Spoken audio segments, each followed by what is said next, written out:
NCERT के second chapter acids bases and salts के बारे में देखेंगे। तो इसमें first introduction.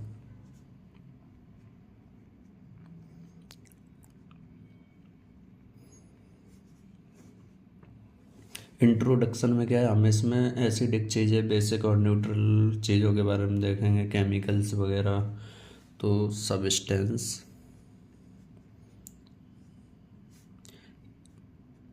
Can be acidic, basic और न्यूट्रल नेचर। आप अपने आसपास देखो, खाने पीने वाली चीज़ें या खट्टी होती हैं, कड़वी होती हैं। एसिडिक और बेसिक के नेचर को देखा जाए तो खाने पीने की चीज़ें आपने देखा होगा, कुछ खट्टी मिलेंगी, कुछ कड़वी मिलेंगी, कुछ में टेस्ट ही नहीं आता है। तो जो खट्टी होती हैं वो एसिडिक होती हैं, और जो कड़वी टाइप होती हैं, सोपी टाइप टच होता है, वो बेसिक होती हैं, और जिसमें कोई भी टेस्ट नहीं आता वो न्यूट्रल होती हैं। Their nature can be identified using indicators such as litmus, methyl orange,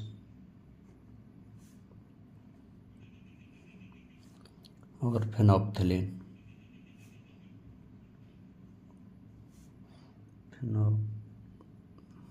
फेनोप्थलीन, ठीक है। तो जो एसिडिक, बेसिक और न्यूट्रल चीज़ें होती हैं उनको हम कैसे पता करेंगे कि ये एसिडिक है या बेसिक है या किस तरह का नेचर है इसका, तो वो हम इंडिकेटर का यूज़ से पता करते हैं। नाउ स्टार्ट करते हैं एसिड से। एसिड्स मैं बता ही चुका हूँ, जो टेस्ट में सॉर होते हैं। और इन मेन चीज़ आपको क्या रखनी है कि ये जो एसिड, वो सब्सटेंस होते हैं जो हाइड्रोजन आयंस को प्रोड्यूस करते हैं एक्वस सॉल्यूशन में, ठीक है। तो द वर्ड एसिड है,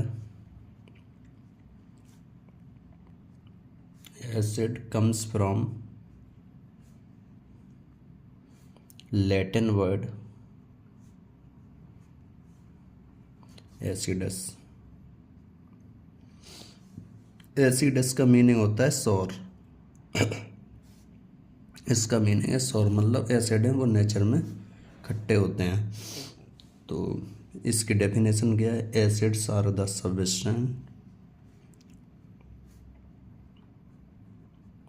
substances that produce hydrogen ions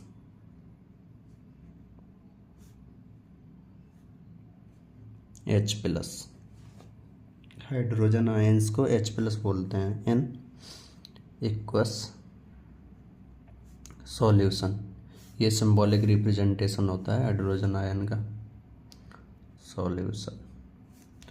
तो कॉमन प्रॉपर्टी देख लेते हैं, कुछ एग्जांपल देखते हैं उसके बाद। तो HCl, H2SO4, HNO3, CH3COOH, ठीक है। तो ये हमारे एग्जांपल हो गए। प्रॉपर्टी एसिड की देख लेते हैं। तो प्रॉपर्टी में टेस्ट कैसा होता है? सौर, पहले बता चुके हैं कई बार। और ये एसिड होते हैं वो ब्लू लिटमस को रेड कन्वर्ट कर देते हैं। टर्न ब्लू लिटमस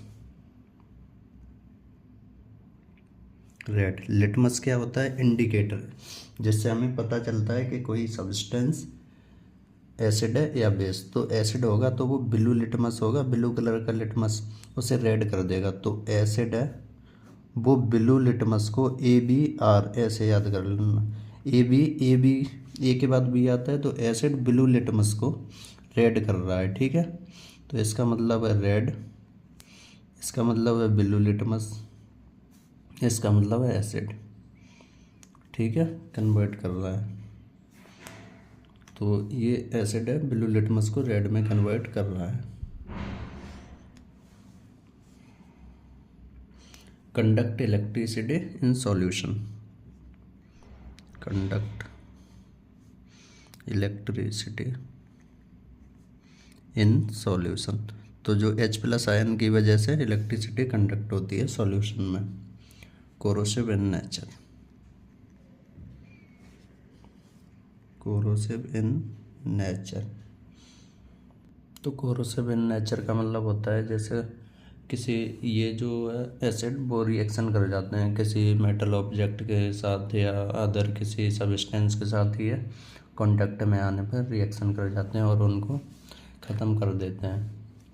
तो टाइप्स, एसिड के टाइप्स हैं, ठीक है, टाइप्स ऑफ एसिड्स। तो टाइप में फर्स्ट क्या है, मिनरल एसिड।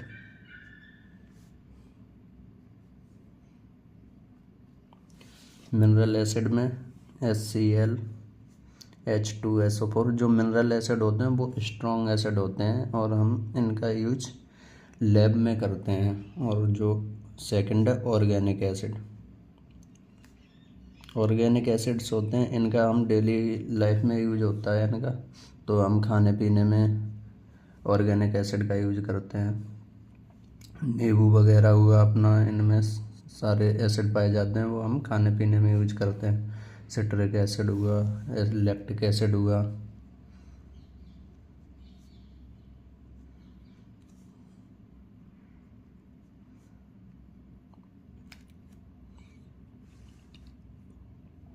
अब हम बेसिस के बारे में देखेंगे। तो 3 बेसिस। तो जो बेस होते हैं वो सब्सटेंस होते हैं that produce hydro oxide ions. वो क्या प्रोड्यूस कर रहे थे, हाइड्रोजन आयन। ये क्या प्रोड्यूस करेंगे, hydro oxide ion in aqueous solution. तो जो बेसिस हैं, bases are substances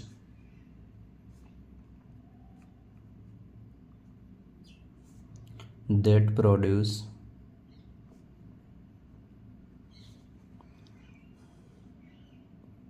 hydroxide ions, मतलब OH negative symbolic represent in aqueous solution.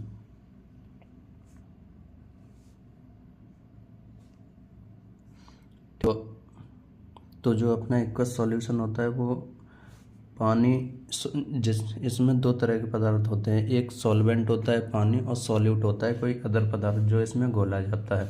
तो वो एक्वस सॉल्यूशन बनाते हैं। पानी के साथ एसिड या बेस को मिलाना या कोई अदर कंपाउंड मिलाना, वो एक्वस सॉल्यूशन बनाते हैं, ठीक है।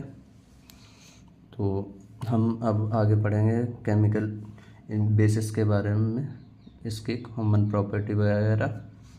तो प्रॉपर्टी में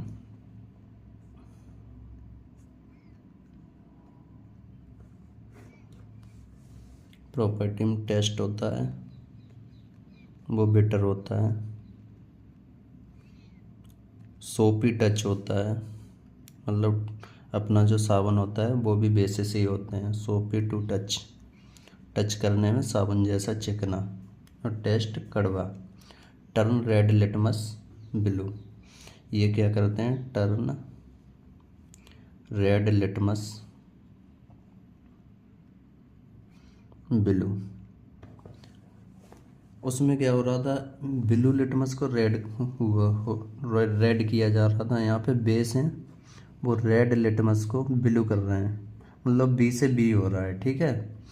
बेस रेड लिटमस को ब्लू कर रहे हैं, तो ये बेस हो गया, ये रेड लिटमस पेपर हो गया, इंडिकेटर कहते हैं जैसे, ये रेड है और ये ब्लू कलर, ठीक है। तो नेक्स्ट OH नेगेटिव आयन की प्रेजेंस है, इसकी वजह से इलेक्ट्रिसिटी कंडक्ट करते हैं, conduct electricity.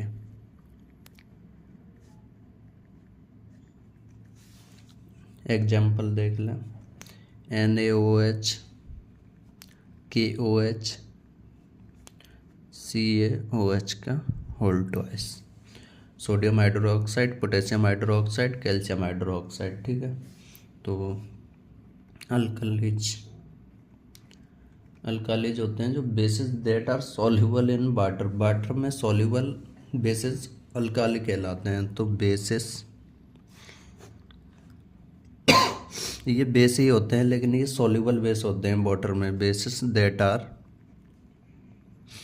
Soluble in water. तो एग्जाम्पल NaOH है, KOH है, NH4OH। Sodium hydroxide, potassium hydroxide, ammonium hydroxide, ये वाटर में सॉल्युबल है, तो ये इन्हें हम अल्कालीज भी कहते हैं। नेक्स्ट हम देखेंगे इंडिकेटर। तो इंडिकेटर का काम क्या होता है, हमें कोई भी सब्सटेंस दे रखा है तो उसे हम पता करने के लिए इंडिकेटर का यूज करते हैं, ये एसिडिक है या बेसिक है। तो indicators, substance that show a change in color or smell to indicate acidic और बेसिक नेचर। हमें कलर या स्मेल चेंज होने पर ही पता लगता है कि एसिडिक या बेसिक नेचर का सब्सटेंस है। तो इंडिकेटर हम कुछ लिखेंगे और एसिड और बेस में उनका नेचर क्या है वो लिखेंगे। तो इंडिकेटर इन एसिड और इन बेसिस। इंडिकेटर हम लिटमस लेते हैं पहला, जिसके बारे में हम देख चुके हैं। तो एसिड में क्या था, blue to red, blue litmus paper को रेड कन्वर्ट करना, और बेसिस में क्या था, रेड टू ब्लू अपोजिट। तो second phenolphthalein,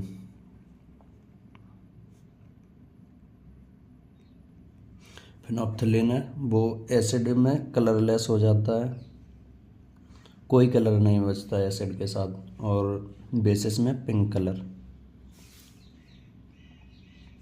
methyl orange, methyl orange है वो एसिड के साथ रेड कलर देता है, यहाँ पे भी रेड कलर बन रहा था, ठीक है, याद रखना। रेड से ब्लू बन रहा था, यहाँ रेड कलर आता है एसिड के साथ, और बेसिस के साथ yellow colour. Olfactory indicators, olfactory indicators जैसे ऑनियन हुआ, वेनिला हुआ, तो ये स्मेल वगैरह, स्मेल से पता चलता है कि ये एसिडिक है या बेसिक। तो यहाँ पे ऑनियन, वेनिला, क्लोव, लौंग। तो ये एसिड में क्या है, स्मेल चेंजेस और डिसअपीयर, मतलब स्मेल है वो चेंज हो जाती है या तो बिल्कुल ख़त्म हो जाती है। तो एसिड में स्मेल चेंज होगी और डिसअपीयर हो जाएगी, ख़त्म हो जाएगी, ठीक है। इसमें क्या होता है, स्मेल रीअपीयर हो जाती है, स्मेल आने लगती है, रीअपीयर्स, ठीक है। तो ये हमने इंडिकेटर देख लिया।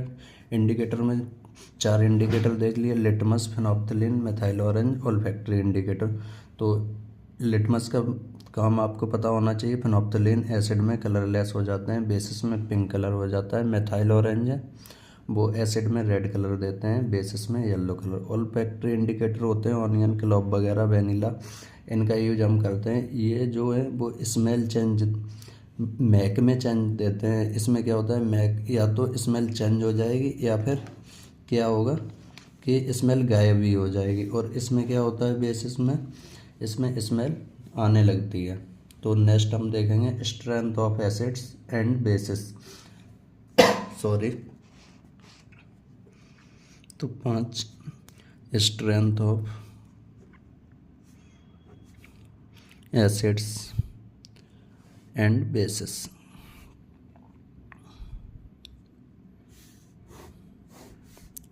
तो स्ट्रेंथ की बात की जाए तो स्ट्रेंथ है वो हम H+ आयन और OH नेगेटिव आयन से पता करते हैं। तो जो स्ट्रेंथ होती है वो डिग्री ऑफ आयोनाइजेशन पे डिपेंड करती है, depends on degree of ionization. तो आयोनाइजेशन मतलब आयन्स का निकलना। आयन कौन से? H+ और OH-, ठीक है। आयोनाइजेशन तो जितने ज़्यादा H+ आयन निकलेंगे मतलब उतना स्ट्रॉन्ग एसिड है, जितने कम H+ आयन होंगे उतना वीक है। ऐसे ही जितने OH नेगेटिव ज़्यादा होंगे उतना स्ट्रॉन्ग एसिड है, जितने कम होंगे उतना कम है। तो यहाँ पे स्ट्रॉन्ग एसिड मतलब more H+ ions. Example completely ionize, जो कंप्लीटली आयोनाइज हो जाते हैं। एग्जाम्पल में HCl, H2SO4, ठीक है। और स्ट्रॉन्ग बेस की बात की जाए, वीक एसिड की बात करते हैं पहले। Weak acid, strong acid, weak acid. तो H+ आयन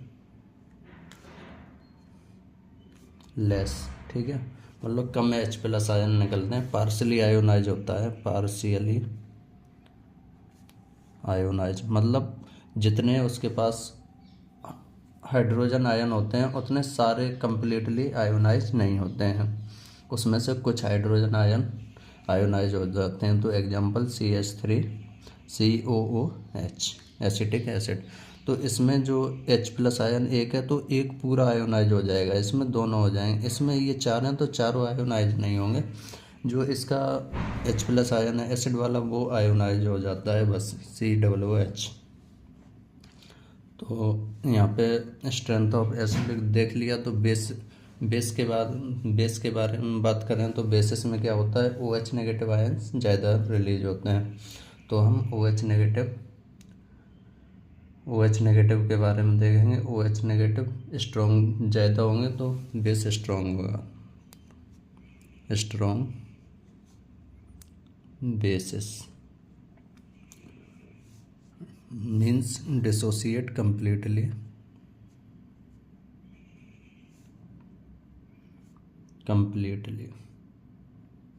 in water। और लिख सकते हैं हाई कंसंट्रेशन, जैसे यहाँ पे लिखा था मोर H+ आयन, या हाई कंसंट्रेशन लिख सकते हैं, high concentration of OH negative.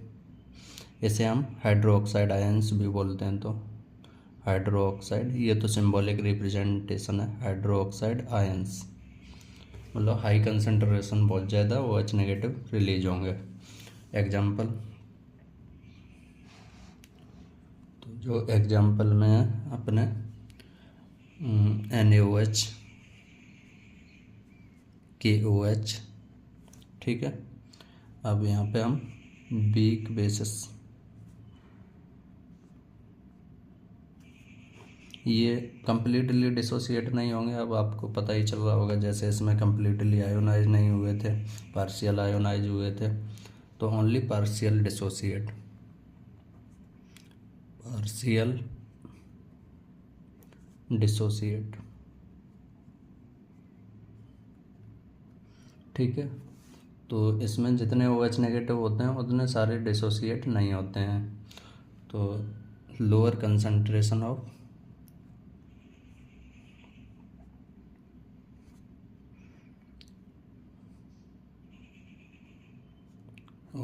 OH negative ions और हाइड्रोक्साइड आयंस। तो एग्जाम्पल में अमोनिया हुआ, एग्जाम्पल में NH3 बेस है लेकिन OH नेगेटिव सारे डिसोसिएट नहीं होते हैं। अब हम देखेंगे dilution of acids and bases.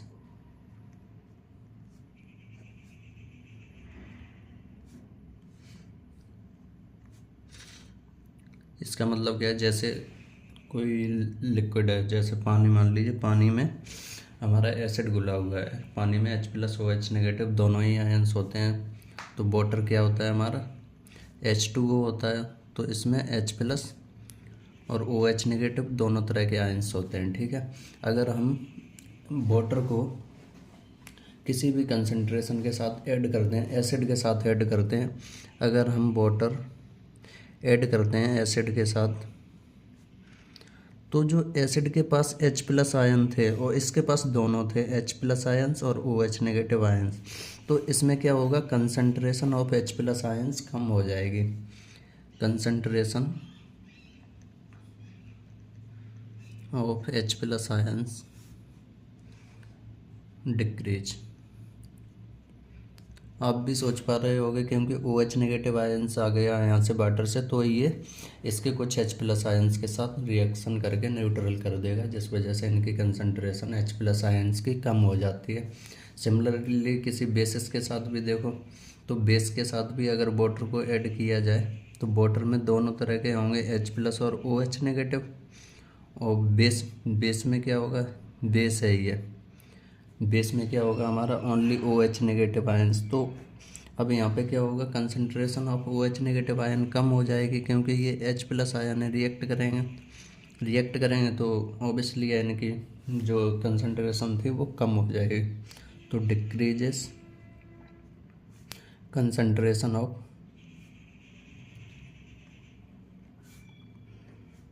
OH- ions, ठीक है। तो अब हम कभी भी हमें एसिड में वाटर नहीं मिलाना चाहिए, वाटर में एसिड को ही अमाउंट मिलाना चाहिए, जिससे कि एकदम से रिएक्शन ना हो जाए। अगर आप एसिड में वाटर मिलाएंगे तो एसिड तो हाईली रिएक्टिव होगा, एकदम से रिएक्शन करेगा, एक्जोथर्मिक रिएक्शन होगी, स्प्लैशिंग वगैरह, उसकी एकदम हीट वगैरह आएगी। तो हमें ये पॉइंट याद रखना चाहिए, ऑलवेज ऐड एसिड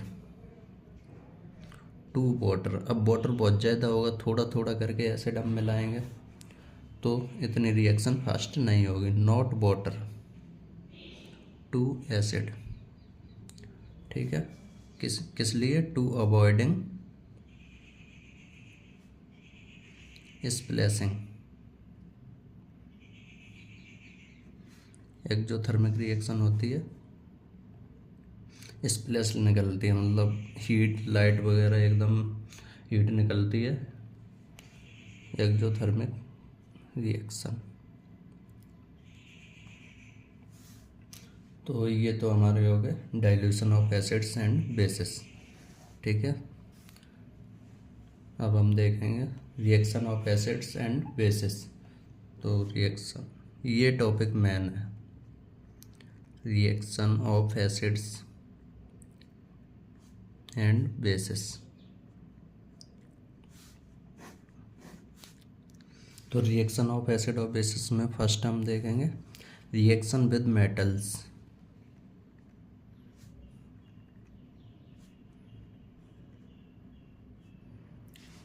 तो रिएक्शन विद मेटल्स, मेटल है वो एसिड के साथ रिएक्शन करती हैं, उस सॉल्ट प्लस H2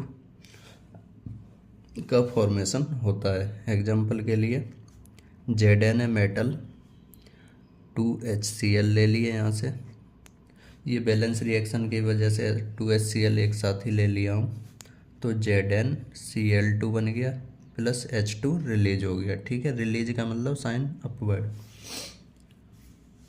तो हमारी रिएक्शन मेटल के साथ रिएक्शन विद मेटल, तो मेटल के साथ एसिड रिएक्ट करते हैं, साल्ट बनाते हैं, ये हमारा साल्ट हो गया, ये H2 रिलीज हो गई, तो ये क्या है हमारा साल्ट, ये क्या है हमारा एसिड, और ये क्या है हमारी metal. Second, reaction with metal carbonate और बाइकार्बोनेट। तो reaction with metal carbonates and bicarbonates.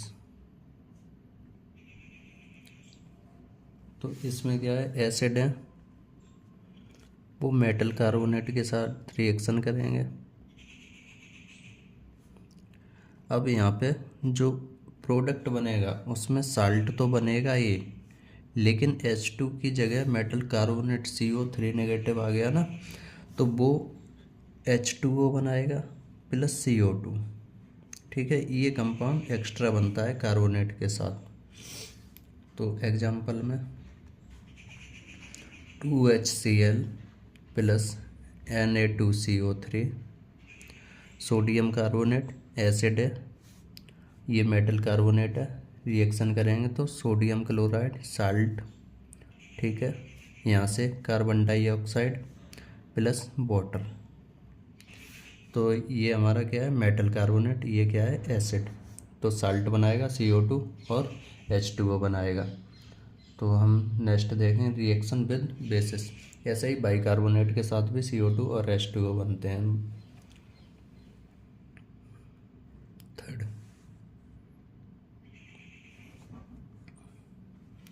तो रिएक्शन विद बेसिस।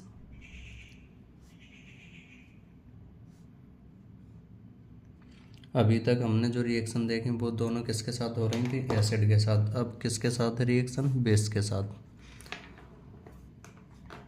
ये वाली दोनों एसिड के साथ हुई थी, विद एसिड्स। अब रिएक्शन विद बेसिस के साथ देखेंगे, तो इसे हम एसिड है। अब हम एसिड को बेस के साथ मिलाएंगे। यह मेटल और मेटल कार्बोनेट के साथ रिएक्शन लेते। ठीक है, अब अगर हम एसिड को बेस के साथ मिलाएंगे तो साल्ट तो बन ही रहा है ऑल ओवर। साल्ट के साथ हमारा H2O बनेगा। ठीक है, वाटर। तो ये तो साल्ट हो गया, ये वाटर हो गया। लेकिन ये रिएक्शन स्पेशल क्यों है, ये रिएक्शन बहुत स्पेशल है, इसे न्यूट्रलाइजेशन रिएक्शन भी बोलते हैं।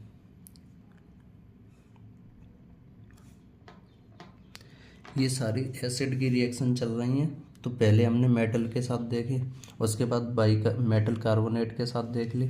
मेटल कार्बोनेट बाइकार्बोनेट के साथ सेम प्रोडक्ट बनेगा, साल्ट H2O और CO2। उसके बाद हम बेस के साथ देख रहे हैं न्यूट्रलाइजेशन रिएक्शन। तो न्यूट्रलाइजेशन रिएक्शन में हम एसिड और बेस को मिक्स करते हैं और साल्ट बनता है। तो एग्जांपल में NaOH प्लस HCl, इससे क्या बनेगा, NaCl प्लस H2O। तो ये क्या है हमारा बेस, ये क्या है एसिड, ये क्या है साल्ट, ये क्या है वाटर। तो जो हमारा OH नेगेटिव यहाँ से H पॉजिटिव यहाँ से, इन दोनों की रिएक्शन होकर वाटर बन गया, और Na पॉजिटिव Cl नेगेटिव से साल्ट बन गया। नेक्स्ट हमारी 4th नंबर की है रिएक्शन विद मेटल ऑक्साइड्स। तो मेटल ऑक्साइड में क्या है, एसिड प्लस मेटल ऑक्साइड। आप ये तो देख ही पा रहे होंगे एसिड के साथ रिएक्शन कर रहे हैं हम हर एक में। अभी तक 4 की हैं, चारों में एसिड के साथ। पहले मेटल लिया था, फिर मेटल कार्बोनेट लिया, फिर बेस लिया, फिर मेटल ऑक्साइड। तो साल्ट बनेगा वो वाटर। तो इसमें एग्जांपल में हम देखेंगे मेटल ऑक्साइड के कॉपर ऑक्साइड प्लस, ये तो मेटल ऑक्साइड हो गया, यहाँ से हम HCl ले लेंगे 2 टाइम 2HCl। तो यहाँ से कॉपर क्लोराइड प्लस H2O। तो ये क्या हो गया हमारा एसिड, ये क्या बन गया हमारा साल्ट, ये वाटर, ये क्या है मेटल ऑक्साइड। ऑक्सीजन का कंपाउंड है, कॉपर मेटल है, मेटल ऑक्साइड, कॉपर ऑक्साइड पढ़ते हैं इसे। ठीक है, मेटल ऑक्साइड मतलब इसे कॉपर ऑक्साइड पढ़ेंगे। तो नेक्स्ट हम देखेंगे reaction with non metal oxide. तो हमारी 4 5th देखेंगे reaction of non metals oxides with basis, non metal oxide की रिएक्शन बेस के साथ, non metal oxide with basis. ठीक है, तो अब ये जो नॉन मेटल ऑक्साइड होते हैं, नॉन मेटल ऑक्साइड नेचर में एसिडिक होते हैं। नेचर कैसी होती है इनकी? एसिडिक। तो ये बेस के साथ रिएक्शन करेंगे तो न्यूट्रलाइज रिएक्शन ही है ये भी, तो इसमें भी साल्ट और वाटर बनेगा। तो example CO2 plus calcium hydroxide, तो कैल्शियम कार्बोनेट, जैसे हमने न्यूट्रलाइजेशन रिएक्शन पढ़ी थी एसिड प्लस बेस, तो ये हमारा एसिडिक नेचर है एसिड, ये बेस है बेसिक, और यहाँ से हमारा साल्ट बन गया, यहाँ से प्लस वाटर, तो वाटर। तो नॉन मेटल ऑक्साइड कैसे होते हैं नेचर में? एसिडिक। अब हम देखेंगे न्यूट्रलाइजेशन रिएक्शन 7 चल रहा था, 7 टॉपिक की 5 रिएक्शन हो गई। तो अब न्यूट्रलाइजेशन रिएक्शन, अभी तो हमने रिएक्शन में पढ़ा था, अब इसके बारे में हमें पढ़ना है, ये काफ़ी इम्पोर्टेंट है। तो न्यूट्रलाइजेशन रिएक्शन में हम क्या देखते हैं, जब एक एसिड को बेस के साथ मिक्स किया जाता है तो साल्ट और वाटर बनता है। तो यह एक एक्जोथर्मिक रिएक्शन होती है और इसमें H2O रिलीज होता है। तो यहाँ पे हम जब when an acid reacts with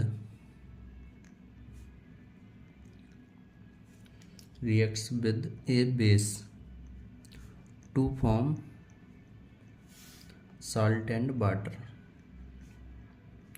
तो हमने क्या किया, यहाँ पे एक एसिड लिया, एक बेस लिया, उसको रिएक्ट कराया तो हमारा साल्ट और वाटर बना। जैसे कि यहाँ पे एसिड बेस साल्ट वाटर, तो यह एक एक्जोथर्मिक रिएक्शन होती है। It is an exothermic reaction. Exothermic reaction कौन सी होती है? जिसमें हीट वगैरह बाहर निकलती है। और एंडोथर्मिक वो होती हैं जिसमें हीट वगैरह देनी होती है। फर्स्ट चैप्टर में हम ये बता चुके हैं रिएक्शन। तो एग्जाम्पल में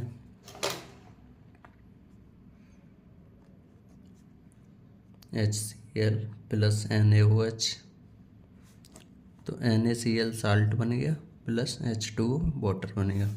तो ये क्या है हमारा बेस, ये क्या है हमारा एसिड, ये क्या है साल्ट, ये क्या है वाटर। अब हम देखेंगे पीएच स्केल। पीएच स्केल क्या होता है?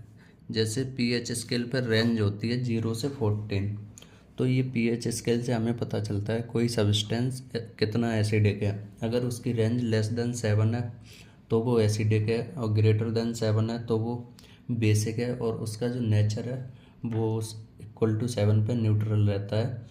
और जब जितनी कम पीएच वैल्यू होगी उतना ज़्यादा एसिडिक होगा, जितनी ज़्यादा पीएच वैल्यू होगी उतना ज़्यादा बेसिक होगा। तो पीएच स्केल पे पीएच का मतलब क्या होता है? Power of hydrogen. हाइड्रोजन की पावर कितनी है? तो जितनी ज़्यादा H+ आयन उतना ज़्यादा acidic. It measures the concentration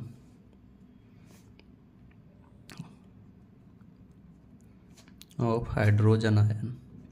hydrogen ion की कंसंट्रेशन को मेजर करता है। Ions in A solution. PH range कितनी होती है? पीएच स्केल बनी हुई है आपकी उस पर बुक पे, तो उसकी रेंज आप देखोगे तो 0 से 14 होगी। पीएच रेंज 0 से 14। अब यहाँ पे पीएच रेंज ले लेते हैं, यहाँ पे हम नेचर। तो जो हमारी पीएच रेंज होगी, अगर हमारी लेस देन 7 है, लेस देन 7, तब हमारा जो नेचर होगा वो एसिडिक होगा। अगर पीएच हमारी ग्रेटर देन 7 तब बेसिक होगा। ठीक है। और अगर हमारा pH is equal to 7, equal to 7 है तब हमारा न्यूट्रल होगा। एग्जाम्पल के लिए जो स्टमक एसिड होता है HCl, उसका pH होता है 1.5। अपने पेट के अंदर भी HCl की अमाउंट पाई जाती है, जो लाइनिंग वगैरह होती है वहाँ पे पाई जाती है, बायो में आपने पढ़ा होगा। तो स्टमक एसिड होता है क्या मीनिंग होता है, यही होता है ना स्टमक एसिड। इसकी जो pH है वो अप्रोक्स 1.5 रहती है। और जो प्योर वाटर होता है उसकी pH, प्योर वाटर हम पढ़ते आ रहे हैं, हमने कई बार बोल दिया भी होगा, न्यूट्रल होता है वाटर। तो वाटर की pH कितनी होगी 7। और मिल्क ऑफ मैग्नीशिया बेसिक होता है, तो बेसिक की pH कितनी होती है 10, अप्रोक्स 10 होती है pH, ठीक है। वाटर की pH of pure water 7, stomach acid की pH 1.5। तो इससे आपको पता चल रहा है ये हमारा क्या है, एसिडिक है, ये क्या है हमारा न्यूट्रल है, और ये क्या है हमारा बेसिक है, ठीक है। तो अब हम नेक्स्ट में देखेंगे importance of pH in everyday life. तो इम्पोर्टेंस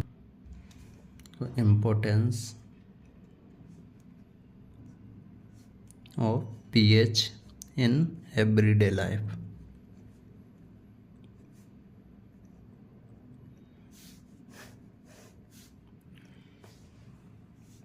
फर्स्ट, ह्यूमन बॉडी का ब्लड pH होता है वो 7.5 होता है, जो मतलब एक नॉर्मल रेंज सर्वाइवल के लिए ज़रूरी होता है। तो ब्लड pH कितना होना चाहिए सर्वाइवल के लिए, अप्रोक्स 7.4। प्लांट और एनिमल्स होते हैं उनका सॉइल pH है वो ग्रोथ को इफ़ेक्ट करता है। अगर pH ज़्यादा हो गया तो उनकी ग्रोथ कम होगी, तो उसके pH को नॉर्मल रखा जाता है। सेकंड क्या है, प्लांट्स एंड कहाँ यूज होता है वो आपको ये पॉइंट याद रखना है, प्लांट्स एंड एनिमल्स। ज़्यादा pH का मतलब वैल्यू कम होना, pH स्केल पे वैल्यू कम होना। तो soil pH effects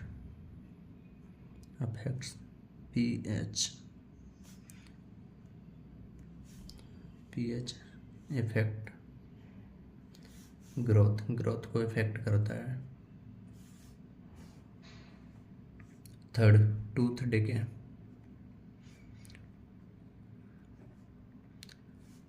bacteria produce acid, मतलब बैक्टीरिया होते हैं वो एसिड को प्रोड्यूस करते हैं, जिससे pH होता है वो 5.5 से कम हो जाता है, जिस वजह से हमारे एनिमल होते हैं दांत के ऊपर वो डैमेज हो जाते हैं। तो बैक्टीरिया हैं हमारे दांत में, कभी सुना होगा कि कीड़ा लग गया जिस वजह से दांत को उखड़वाना पड़ा, तो यही होता है, वो एसिड प्रोड्यूस करते हैं। तो एसिड प्रोड्यूस किया, अब उनका जो pH होता है pH वो कितना होता है, लेस देन 5.5।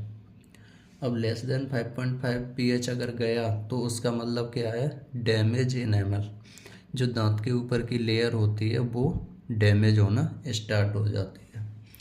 तो जित तक pH गिरता जाएगा उतनी डैमेज होना स्टार्ट होती जाएगी।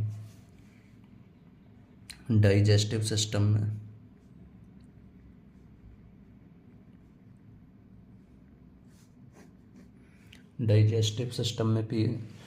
एंटासिड्स होते हैं वो न्यूट्रलाइज करते हैं एक्सेस HCl इन स्टमक में जो अपना HCl की अमाउंट जो बढ़ती जाती है उसको एंटासिड के द्वारा न्यूट्रलाइज किया जाता है।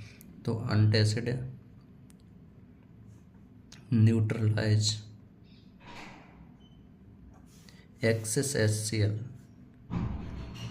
जितनी लिमिटेड चाहिए उसको बैलेंस करते हैं एंटासिड HCl इन स्टमक। ये बेसिक होते हैं तो ये बैलेंस कर देते हैं, न्यूट्रल कर देते हैं रिएक्शन को।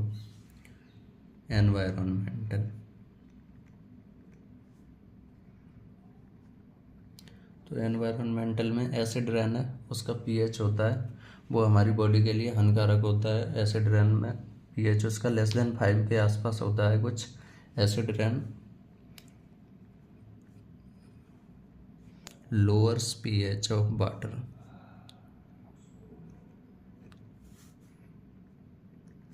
वाटर के पीएच को कम कर देती है एसिड रेन, जिस वजह से वो एक्वेटिक लाइफ होती हैं मछलियाँ वगैरह, कभी कभी बहुत ज़्यादा नुकसान हो जाता है तालाब में मछलियाँ एसिडिक रेन की वजह से बहुत ज़्यादा एक्वेटिक लाइफ ख़त्म हो जाती है। तो अब यहाँ पे पीएच की वैल्यू कम हुई, मतलब एसिडिक अमाउंट ज़्यादा हुई, उसका मतलब हार्म्स एक्वेटिक लाइफ को परेशानी होना स्टार्ट हो जाती है। तो नेक्स्ट हम क्या पढ़ेंगे, salt.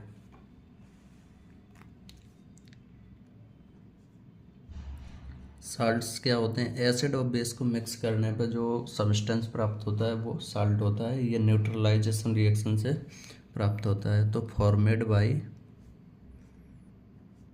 Neutralisation of acid and base.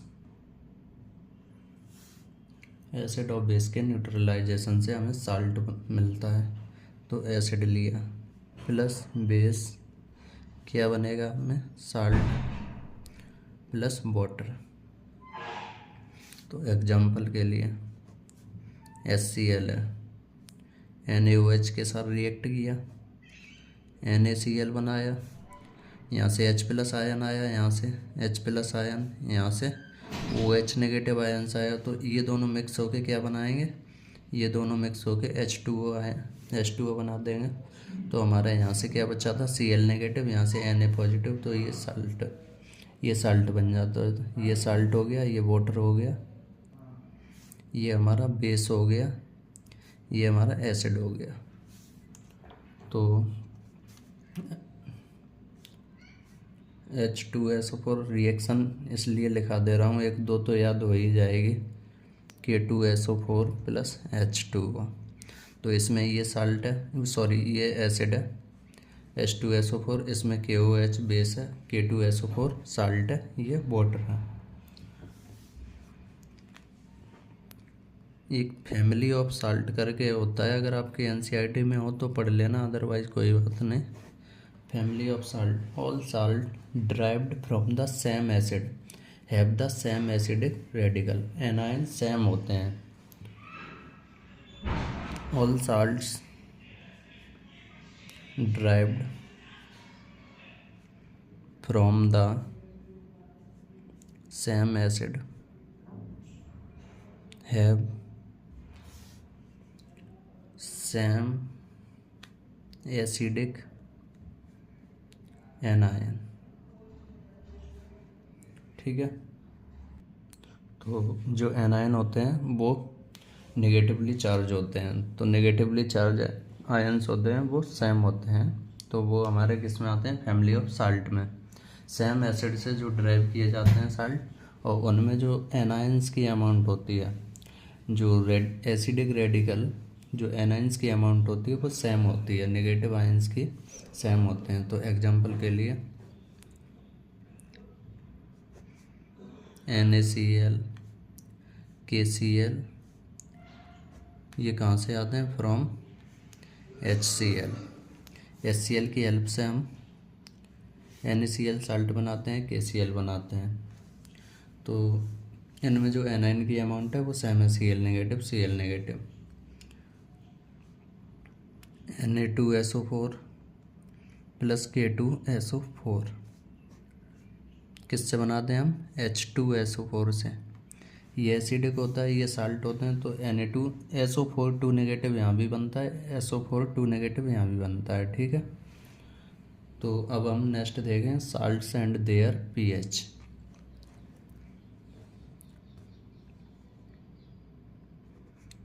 Salts and their pH।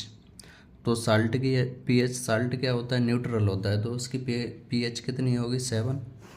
ये तो आप पढ़ ही चुके हैं, pH न्यूट्रल जो होते हैं उनकी pH 7 होती है। तो न्यूट्रल साल्ट जो होंगे उनकी pH कितनी होगी, तो न्यूट्रल साल्ट में हमारा NaCl होता है, उसकी pH कितनी होती है, =7।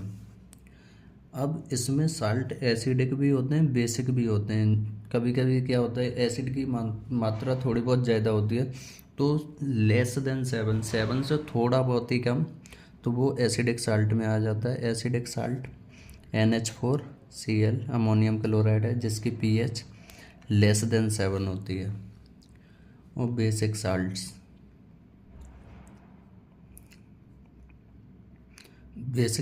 होते हैं Na2CO2 सोडियम कार्बोनेट, इसकी pH है जो वो <7 होती है, ठीक है। तो Na2CO3 सोडियम कार्बोनेट, तो इसकी pH <7 होती है, इसकी pH <7। एसिडिक होगा उसकी pH <7 होगी, बेसिक होगा उसकी pH <7 होगी। तो अब हम नेक्स्ट पढ़ेंगे importance of salt and there uses. अब यहाँ कुछ साल्ट दे रखे हैं, उनका फार्मूला, कॉमन नेम और यूजेस।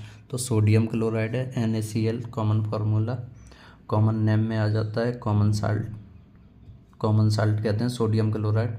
और यूजेस क्या है, फूड सीजनिंग और रॉ मटेरियल के लिए यूज किए जाते हैं। यहाँ से सोडियम हाइड्रोक्साइड है NaOH, कास्टिक सोडा। और ये हमारा जो NaOH होता है वो साबुन वगैरह में यूज किया जाता है, पेपर में, टेक्सटाइल इंडस्ट्रीज में। तो बेकिंग सोडा होता है, बेकिंग सोडा हम घर पे भी खाने के लिए यूज करते हैं। तो sodium bicarbonate, sodium hydrogen carbonate और सोडियम बाइकार्बोनेट भी इसे पढ़ते हैं। तो ये बेकिंग सोडा होता है एंटासिड के लिए, और फायर एक्सटिंग्विशर जो आग बुझाने वाली मशीनें होती हैं उनमें यूज किया जाता है। Washing soda, sodium carbonate .10 washing से समझ आ रहा होगा, कुछ कपड़े भी धुलने टाइप ऐसा कुछ यूज किया जाता है। तो सोडियम कार्बोनेट। तो सॉफ्टनिंग हार्डनेस, हार्ड वाटर, तो जो हार्ड वाटर होता है जिसमें कभी कभी देखा होगा कहीं पानी में साबुन घुलता नहीं है, तो उस झाग कम आता है, तो वो इसी वजह से आता है क्योंकि वो हार्ड वाटर होता है। तो उसको सॉफ्ट करने के लिए वॉशिंग सोडा का यूज किया जाता है। डिटर्जेंट वगैरह में, गिलास में भी यूज किया जाता है। ब्लीचिंग पाउडर, तो ब्लीचिंग पाउडर होता है CaOCl2, कैल्शियम ऑक्सीक्लोराइड डिसइंफेक्टेंट, जो अपने वाटर में, पानी में आपने देखा होगा क्लोरीन डालते हैं, क्लोरीन का काम होता है, उसमें जो जर्म्स वगैरह हैं उनको किल करता है क्लोरीन, और पानी को पीने योग्य बनाता है। प्लास्टर ऑफ पेरिस, इसे पुट्टी भी कहते हैं, POP। तो कैल्शियम सल्फेट हेमीहाइड्रेट, 1/2 का मतलब हेमीहाइड्रेट, 10 का मतलब डेकाहाइड्रेट या टेनहाइड्रेट बोल सकते हैं, और यहाँ पे हेमीहाइड्रेट बोलते हैं। तो कैल्शियम सल्फेट हेमीहाइड्रेट यूज किया जाता है फॉर कास्टिंग के लिए, मॉडल्स ऑफ वॉल्स, मतलब दीवारों पे पुताई वगैरह का काम करते हैं POP से। तो हम अपना नेक्स्ट अब देखेंगे कि इम्पोर्टेंट केमिकल रिएक्शंस। तो इम्पोर्टेंट केमिकल रिएक्शन,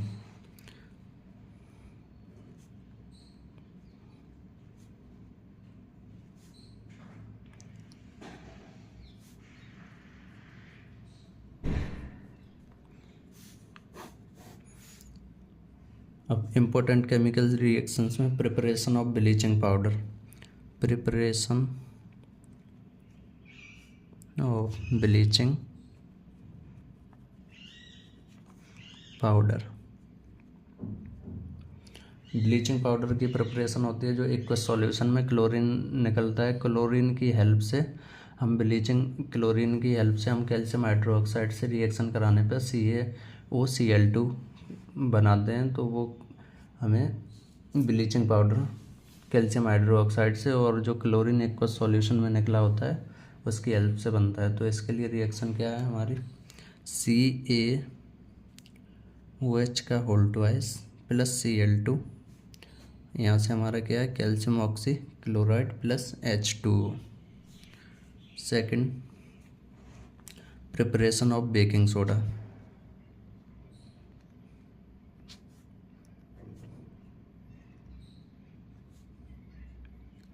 तो बेकिंग सोडा है जो हमारा साल्ट बनता है NaCl कॉमन साल्ट, उसे हम वाटर में मिक्स करते हैं कार्बन डाइऑक्साइड और अमोनिया की प्रेजेंस में, तो ammonium chloride plus sodium bicarbonate बनता है। तो ये हमारा क्या था, ब्लीचिंग पाउडर था। अब हम किसकी प्रिपरेशन कर रहे हैं, बेकिंग सोडा की। तो NaCl प्लस H2O साल्ट लिया, वाटर लिया, कार्बन डाइऑक्साइड और अमोनिया को पास कराया, प्लस अमोनियम क्लोराइड बना NH4Cl प्लस सोडियम बाइकार्बोनेट। तो हमारा जो ये वाला कंपाउंड है ना, ये क्या है, बेकिंग सोडा,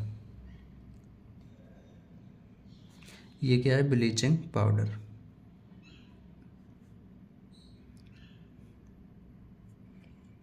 नेक्स्ट हम देखेंगे thermal decomposition of baking soda.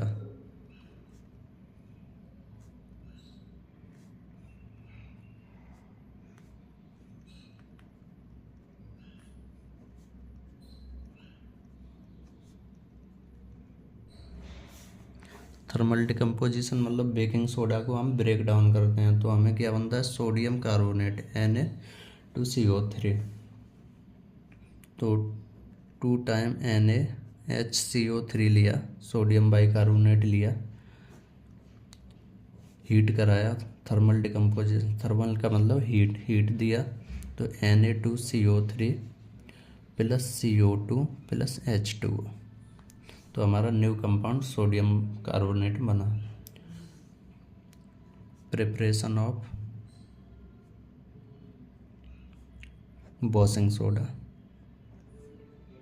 Washing soda समझ आ रहा होगा भाई, जो कपड़े वगैरह धुलने के काम आता है, साबुन वगैरह में यूज़ किया जाता है, टेक्सटाइल इंडस्ट्री में यूज़ किया जाता है। तो सोडियम कार्बोनेट लिया हमने यहाँ से, जो यहाँ पे फॉर्मेट हुआ था सोडियम कार्बोनेट Na2CO3, इसे वाटर से पास कराया। तो 10 हाइड्रेट लिए थे वाटर के, वाटर सॉफ्टनिंग के लिए यूज किया था हमने, डिटर्जेंट वगैरह साबुन में यूज किया था। तो आपको याद होगा डेकाहाइड्रेट बना था एक कंपाउंड, सोडियम कार्बोनेट डेकाहाइड्रेट। तो यहाँ से क्या बनेगा, Na2CO3.10H2। ठीक है, सोडियम कार्बोनेट डेकाहाइड्रेट, ये क्या है, वॉशिंग सोडा, ये क्या है, बेकिंग सोडा, सॉरी ये क्या है, बेकिंग सोडा। बेकिंग सोडा से हमें एक कंपाउंड मिला था सब्सटेंस सोडियम कार्बोनेट, उससे हमने 10 हाइड्रेट यूज किए, 10 हाइड्रेट से हमें क्या मिला, वॉशिंग सोडा।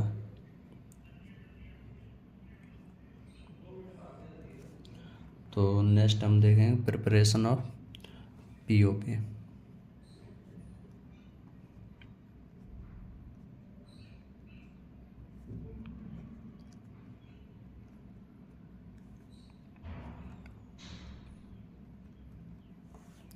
तो preparation of plaster of Paris. Plaster of Paris में कैल्शियम सल्फेट को कैल्शियम सल्फेट 2 हाइड्रेट को CaSO4.2H2O, इस कंपाउंड को हम डिकम्पोज करते हैं, तो हमें क्या बनता है, 2 कैल्शियम सल्फेट डॉट 1/2 हाइड्रेट। तो हमारा POP क्या था, calcium sulphate hemi hydrate plus 3H2O। तो हमारा ये वाला कंपाउंड है, ये क्या है, POP, प्लास्टर ऑफ पेरिस। हमने डिकम्पोज किससे किया, कैल्शियम सल्फेट 2 हाइड्रेट थे जिसके साथ, उसको डिकम्पोज करने पे कैल्शियम सल्फेट हेमी हाइड्रेट बना है। नेक्स्ट हमारा है water of crystallization.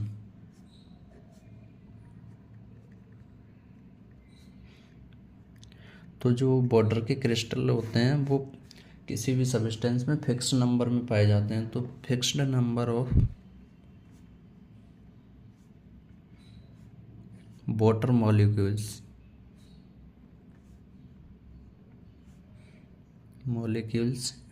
Present in crystalline salt. जो क्रिस्टलाइन साल्ट होते हैं उनमें फिक्स नंबर में वाटर मॉलिक्यूल पाए जाते हैं। एग्जाम्पल, ब्लू विट्रियोल सुना होगा, ग्रीन विट्रियोल सुना होगा, वॉशिंग सोडा। तो कॉपर सल्फेट CuSO4.5H2O, तो ये क्या है हमारा, ब्लू विट्रियोल। तो इसमें वाटर मॉलिक्यूल की अमाउंट कितनी है, 5। यहाँ से हमारा FeSO4.7H2O, ये क्या है हमारा, ग्रीन विट्रियोल। कितने वाटर मॉलिक्यूल, 7। और Na2CO3.10H2 वॉशिंग सोडा। तो इसमें कितने हैं हमारे वाटर मॉलिक्यूल 10। तो अब हमें जब हम इसे हीट करते हैं तो क्रिस्टल होते हैं जो वाटर को लॉस कर देते हैं। तो व्हेन हीटेड,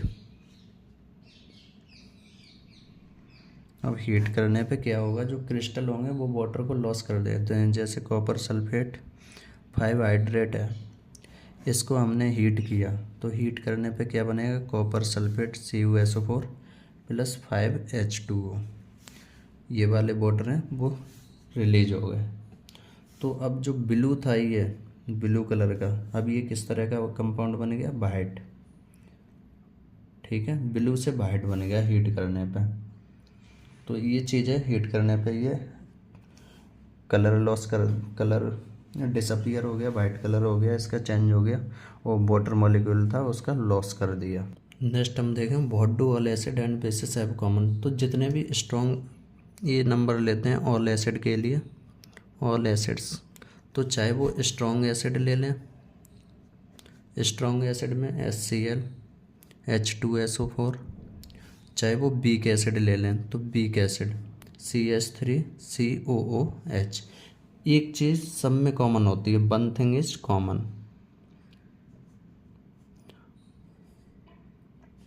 वो चीज़ क्या कॉमन होती है, ये ऑल हैं वो प्रोड्यूस करते हैं hydrogen ions. They all produce hydrogen ions H+ in aqueous solution. Aqueous solution या वाटर बोल सकते हो, सॉल्यूशन और वाटर। ठीक है, अब नेक्स्ट हम ऐसे ही बेस में देखें तो OH नेगेटिव आयन सभी में कॉमन होता है। तो इसका अगर एग्जांपल ले लें, एक HCl को ले लेते हैं और एक सॉल्यूशन में, तो ये क्या बनाता है, H+ प्लस के Cl नेगेटिव। ये स्ट्रॉन्ग एसिड था। अब यहाँ पे हम वीक वाला एसिड ले लें तो वीक CH3COOH, ये भी एक को सॉल्यूशन में लेंगे तो हमें H+ प्लस के CH3COO नेगेटिव। अब यहाँ पे हमने देखा एक ही आयन ये रिलीज करता है, जैसे हम पीछे पढ़े थे कि ये जो पार्शली आयोनाइज होता है, तो ये पार्शली आयोनाइज हुआ है, ये फुल्ली आयोनाइज, इसके पास एक ही आयन था, एक पूरा रिलीज कर दिया। तो ये इसमें क्या H+ आयन दोनों में कॉमन है। ठीक है, ये कॉमन होता है चाहे एसिड वीक हो चाहे स्ट्रॉन्ग हो। अब B नंबर पर ऑल बेसिस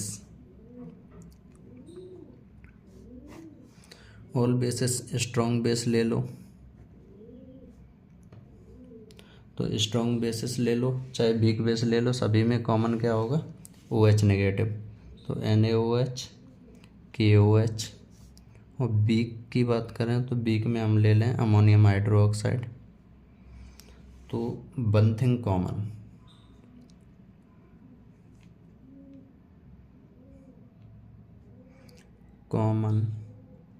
ठीक है, तो अब इसमें क्या कॉमन होता है, they all produce hydroxide ions in aqueous solution. They all produce hydroxide ions in aqueous solution. ठीक है, तो हम यहाँ पे देखें NaOH ले लिया हमने एक तो स्ट्रॉन्ग बेस, तो यहाँ पे क्या बना Na positive plus OH negative. ठीक है, अब यहाँ पे NH4OH ले लिया इक्वल सॉल्यूशन, तो हमें क्या बना यहाँ पे NH4 positive plus OH negative. तो हमारा जो OH नेगेटिव वो दोनों में कॉमन है, दोनों में है OH नेगेटिव। ठीक है, दोनों रिएक्शन में हमारा OH नेगेटिव है। अमोनियम हाइड्रोक्साइड लिया, अमोनिया आयन बना और OH नेगेटिव आयन बना। ऐसे ही अब ऑल एसिड ऑल बेसिस हो गया। स्ट्रॉन्ग एसिड में देख लिया वन थिंग कॉमन थी, H+ आयन प्रोड्यूस हो रहा था, इसमें OH नेगेटिव आयंस प्रोड्यूस होता है, hydroxide ions OH negative ions. ठीक है, हाइड्रोक्साइड आयंस। अब हम देखेंगे what happens to an acid और a base in water solution. तो फर्स्ट ये नंबर देखेंगे, in acid, acid in water.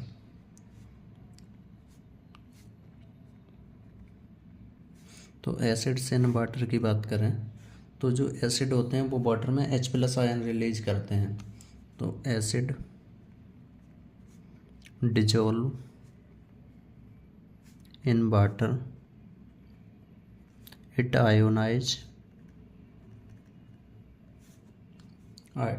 Ionise to produce hydrogen ions. ठीक है, ये हाइड्रोजन आयंस प्रोड्यूस करते हैं H पॉजिटिव। तो अब ये H पॉजिटिव प्रोड्यूस किया, ये डू नॉट एग्जिस्ट फ्रीली, मतलब फ्रीली स्टेट में एग्जिस्ट नहीं करते हैं। अब ये वाटर सॉल्यूशन में एसिड मिलाया गया था, ये वाटर है, मान लो वाटर, इसमें हमने कुछ एसिड डाल दिया था, एसिड मिक्स किया गया। तो अब जो H+ हैं ये वाले H+ के जैसे नहीं रह सकते, तो ये जो H2O था ये H2O के साथ रिएक्शन करेंगे, H+ H2O के साथ फर्दर रिएक्शन कर लेते हैं और क्या बनाते हैं, H3O पॉजिटिव हाइड्रोनियम आयन। तो H3O पॉजिटिव हाइड्रोनियम आयन्स बना लेते हैं। अब ये जो H पॉजिटिव है वो हाइड्रोनियम आयन की फॉर्म में वाटर में रहते हैं। तो HCl है, HCl को हमने वाटर में डाला, ठीक है, एसिड है ये वाटर है, ऐसे डाला, H3O पॉजिटिव बना प्लस Cl नेगेटिव, तो ये हाइड्रोनियम आयन बना प्लस Cl नेगेटिव। तो ये चीज़ें वाटर में एसिड को मिक्स करते हैं तब। तो acid in water solution produce hydronium ion which are responsible for acidic nature, और ये एसिडिक नेचर के होते हैं, ठीक है, acidic nature. This is why acid show their property only in aqueous solution, और इसी वजह से ये एसिड होते हैं वो एक्वस सॉल्यूशन में और वाटर सॉल्यूशन में अपनी प्रॉपर्टी शो करते हैं। बी हम ले लें, बेसिस इन वाटर। तो बेसिस इन वाटर की बात की जाए, जब एक बेस को वाटर में डिजोल्व किया जाता है, यह आयोनाइज करते हैं OH नेगेटिव आयन प्रोड्यूस करने के लिए। When A base dissolve in water, मतलब वाटर में घोल दिया एक बेस को, इट आयोनाइज, ये टूटना स्टार्ट हो जाते हैं आयंस, टू प्रोड्यूस करने के लिए, क्या प्रोड्यूस करने के लिए, OH negative hydro oxide ions.